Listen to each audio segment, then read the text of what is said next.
ख़्याल हूंदा आहिनि। अच्छा ठुमरियूं हूंदियूं आहिनि उहे ॼाण उन्हनि खे अलफ़ खां वठी ये ताईं हूंदी आहे सॼी, बाक़ी उहे ॻाईंदा न आहिनि।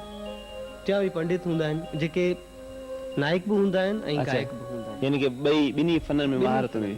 हे जेको सदारंगी जो स्टाइल आहे हे उन्हनि जो मतिलबु असांखे ॾिनल आहे ऐं उहे बि ग्वालियर जा हुआ ऐं असांजा वॾा जॾहिं सिंध में आया त इहो सभु कुझु लाड़ो खणी आया ऐं पंहिंजा जेके क्लासिकल राग आहिनि ऐं पंहिंजे जेके बि सुठियूं शयूं आहिनि उन्हनि हिते अची अडॉप्ट कयूं ऐं हिते जा जेके रहवासी आहिनि उन्हनि इन्हनि खे जीअं में जायूं ॾिनियूं, प्यारु ॾिनो ऐं उन्हनि जेतिरो थी सघियो इन्हनि खे सेखारियो।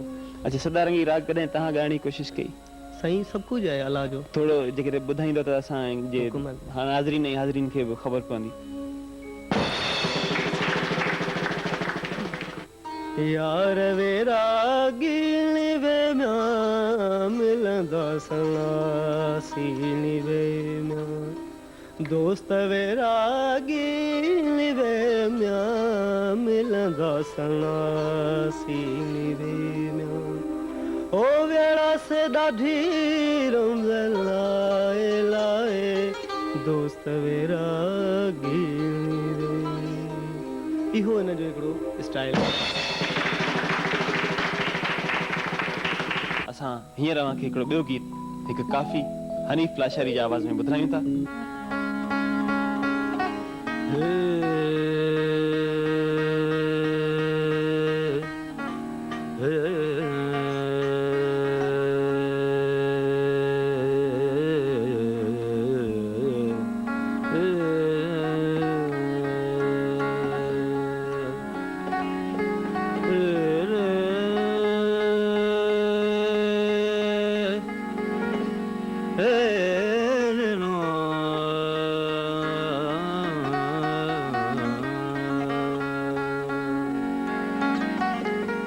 इश्क विञायो है जाब वे ना, इश्क विञायो है जाब वे ना, फिट पकड़ी आहे ना जमू जो, इश्क विञायो है जाब वे ना, इश्क विञायो है जाब वे ना, फिट पकड़ी आहे ना जमू जो, विञायो है जाब वे ना, इश्क विञायो है जाब।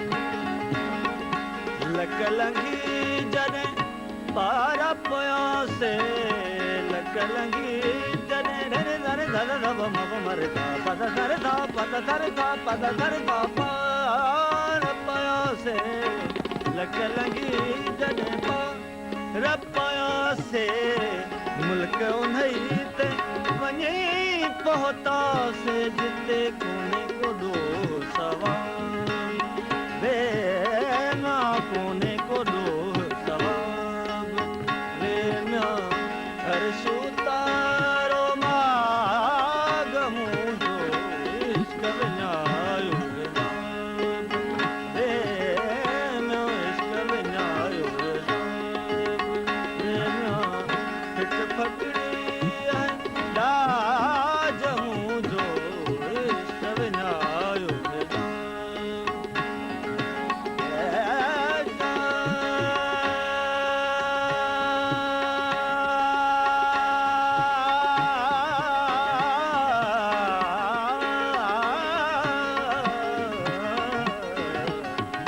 बुझल जे के मोहब्बत मुठियूं, बुझल जे के धर धर धर मर धर धर ध पद पमर पद ध पद पमर पमर ता मोहब्बत मुठियूं, बुझल जे के मोहब्बत मुठियूं, सिर ते सहजूं जहिड़ा जुठियूं, आयो मुशो शिता